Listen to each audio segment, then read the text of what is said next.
진리의 길로 걸어가는 주의 자녀가 되시길 축복합니다. 오늘 함께 보실 하나님의 말씀은 로마서 2장 9절에서 11절 말씀입니다.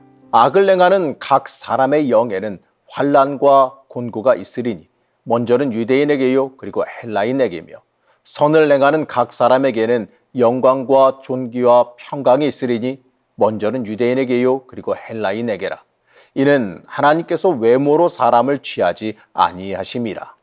오늘도 매일 말씀 묵상과 함께하는 우리 성도님들을 축복합니다. 오늘 말씀은 우스갯소리로요, 이 대부분의 사람들에게 위로가 되는 말씀 같습니다. 하나님께서 외모로 사람을 취하지 않으시니 나도 공평한 평가 위에 설 수 있겠다, 이런 말이지요. 사실 우리가 살아가는 이 세상은요, 아무래도 외모나 외적인 부분이 뛰어난 사람들이 좀 대우를 더 받기 마련입니다.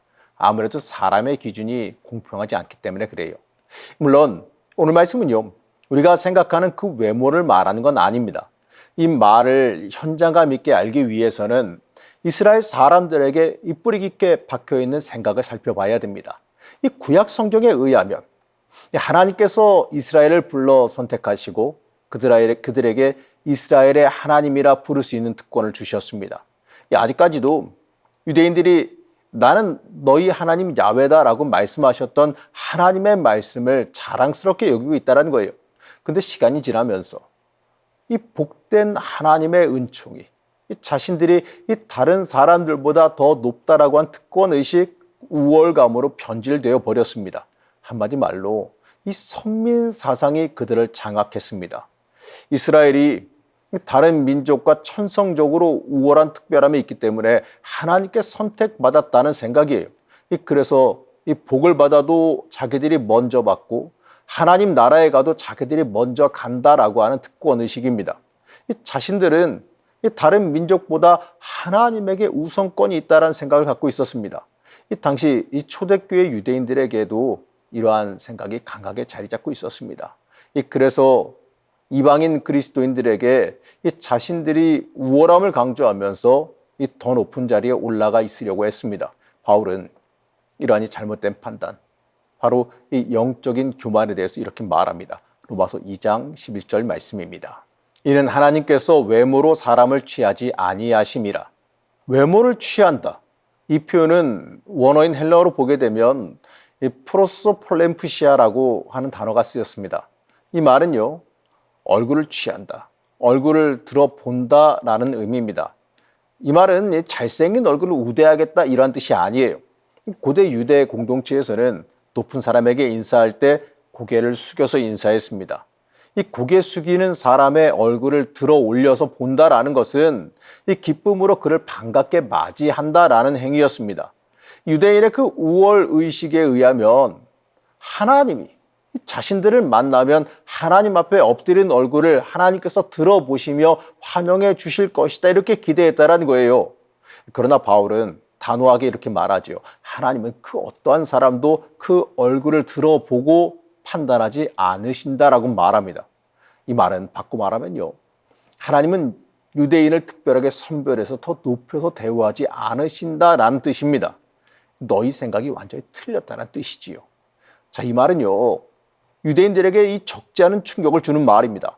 지금까지 자신들이 특별하다 생각해 왔지만, 자신들이 더 특별한 대우를 받고 하나님께 더 관대히 여김을 받을 것이라 생각했지만 그 생각이 틀렸다는 뜻이에요. 좀 강하게 말해보면 착각하지 말고 꿈 깨라, 이러한 뜻과도 같습니다. 그런데 이 말은 반대로 생각해보면 굉장히 중요한 말씀이 돼요. 유대인들이 생각하는 그 특권이 이제 유대인을 뛰어넘어 모든 그리스도인에게도 열려 있다는 뜻이 되기 때문에 그렇습니다. 그러나 이 말은 누구에게나 은혜의 기회가 열렸다는 뜻이지, 하나님께서 특별히 여기는 특권의 기회가 우리에게도 주어졌다, 그러니까 나도 특권을 누릴 수 있다, 이러한 뜻은 아니에요. 이 모든 그리스도인은 하나님 앞에서 전혀 특별하지 않습니다. 내가 누군가보다 더 많은 은혜를 받았다든지 누군가보다 하나님과 더 특별한 관계라는 그 사실을, 그러한 착각을 해서는 안 된다는 거예요. 내가 다른 사람보다 더 특별한 관계라서 다른 사람보다 우위에 있다, 내가 뭘 해도 다른 사람보다 더 쉽게 용서를 받을 수 있다, 하나님이 더 많이 봐주신다, 여러분 이러한 착각을 해서는 안 됩니다. 이러한 착각은 유대인들의 잘못된 선민 사상과 아무런 차이가 없다는 사실을 잊지 말아야 됩니다. 여러분, 하나님은 공정하십니다. 그래서 사람의 체면을 보지 않으시지요. 어느 한 사람에게 특별한 혜택을 주지 않으십니다. 우리는 이것을 잊지 말아야 돼요. 하나님은 우리 모두를 공정하게 사랑하십니다. 우리 모두에게 관심을 갖고 계시고 우리 모두의 인생을 이끌어 가시길 원하십니다. 우리는 이 사실을 잊지 말아야 돼요. 그리고 우리가 인생을 살다 보면요, 우리 뜻대로 우리 예상대로 안 되는 경우가 많지요. 그럴 때 드는 생각은 하나님께서 나만 특별히 미워하신다 이렇게 생각하거나, 아니 하나님께서 나에게는 좀 관심이 없으신 것 같아, 이러한 생각이 들기도 하겠지요. 심한 경우에는 하나님이 나를 놔버리셨나, 나를 버리셨나, 이러한 생각도 들기도 합니다. 이 공평하신 하나님께서 우리 중에 이 누구를 특별하게 높이지 않으신 것처럼 이 누구 하나에게 특별히 괴롭히시거나 어려움을 극심하게 주지 않으신다는 거예요. 오히려 고난과 고통이 크면 주시는 은혜와 복이 더 크다는 걸 봐야 됩니다. 그리고 그러한 어려움 가운데 하나님의 인도하심과 더 크게 역사하는 섭리를 발견할 때가 많습니다. 그리고 그 인도하심으로 인해 오히려 생각하지도 못했던 열매를 맺는 경우도 많이 있어요. 고난은 하나님이 우리를 버린 증거가 아닙니다. 하나님이 역사하시고 나에게 고난만큼 더 큰 은혜를 주시기 위해서 인도하시는 길이란 사실을 볼 수 있어야 됩니다. 사람마다 외모가 다 다르듯이 하나님께서 주신 달란트도 다 다르죠. 그리고 사람마다 이끄시는 그 인생이 다 달라요. 살아가는 길이 다 다르다는 겁니다. 그러니까 서로 인생이 비교할 수 있는 건 아닙니다.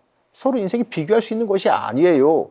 하나님께서 나와 함께 하신다는 그 사실 자체가 항상 중요하다는 거죠. 그거 하나면 충분하기 때문에 그래요. 이 고난과 어려움을 만났을 때 물론 힘들고 괴롭겠지만 그 가운데 그 다음을 만드시며 이끄시는 하나님의 놀라운 은혜를 기대하고 바라볼 수 있어야 됩니다. 여러분, 그게 하나님 믿는 믿음이에요. 우리가 이 불행하고 어려운 형편에 있을지라도 낙심할 필요가 없어요. 우리는 낙심하지 않고 소망 가운데 하나님의 역사를 바라볼 수 있어야 됩니다. 바울은 갈라디아서 3장 3절에서 이렇게 말씀합니다. 너희가 이같이 어리석으냐? 성령으로 시작하였다가 이제는 육체로 마치겠느냐? 바울은 이 갈라디아 교인들에게 처음에는 복음으로 시작했다가 나중에는 율법의 멍에로 빠져버리겠느냐라고 책망했습니다. 좋은 믿음으로, 이 좋은 일로 시작했다가 이 결과는 나쁘게 되어버리는 안타까운 신앙인의 모습을 종종 보게 되는 거죠. 우리는 이 주객이 전도돼서는 절대로 안 됩니다. 이 어리석은 인생은 이 성령님의 인도하심을 내 스스로의 결단으로 벗어난 일을 행합니다. 이 세상 욕심 때문에, 세상 쾌락 때문에 그 살 길을 벗어나는 어리석음을 행해서는 안 돼요. 우리가 구할지에는 이 성령님의 인도하심에 내 인생을 내어 맡기는 지혜입니다. 사랑하는 성도 여러분, 우리 인생은 참 복잡하고 다양해요. 하지만 우리가 인생을 살아가면서 이 때때로 괴로운 일에 빠져 있어도 이 사실 하나만은 잊지 마시기 바랍니다. 내 인생은 하나님께 달려 있습니다. 내 인생의 평가도, 내 인생의 길도 하나님께서 주관하십니다. 우리는 그 인도하심 앞에 서 있으면 됩니다. 하나님은 사람을 외모로 보지 않으신다 이렇게 말씀합니다. 특별히 이 어떤 사람만 높여 챙기지 않으신다라고 하는 말은 이 반대로 우리 모두 놓치지 않고 다 붙잡고 계신다는 뜻입니다. 우리도 하나님께서 우리를 사랑하고 붙잡고 계신다는 것을 믿고 볼 수 있어야 됩니다. 우리는 그 사실을 절대로 잊지 말아야 돼요. 이 교만에 빠지지도 말아야 될 것이고 과도한 낙심에도 빠지지 말아야 됩니다. 이 어떠한 자리에 있어도요, 이 담담히 하나님과 동행하며 당당한 인생길을 걸어가시길 바랍니다. 그 길에 하나님의 은혜와 평강이 함께 하실 것을 시간간절히 축복합니다. 공평하신 하나님, 우리의 인생을 하나님께서 인도하여 주심을 믿습니다. 우리 모두를 사랑하시며 인도하심을 믿습니다. 하나님께 이 고난 중에도 온전히 믿고 내어 맡기는 믿음이 우리에게 있기를 원합니다. 하나님과 함께 동행하는 인생 그 자체가 복된 인생임을 고백하길 원합니다. 하나님, 우리와 함께하여 주셔서 이 고난 중에도 하나님과 함께 은혜와 평강의 길을 걸어가는 영적인 눈이 열리게 허락하여 주시옵소서. 오늘 하루도 하나님의 은혜 안에 있기를 원하오며 거룩하신 예수님의 이름으로 간절히 기도드렸습니다. 아멘.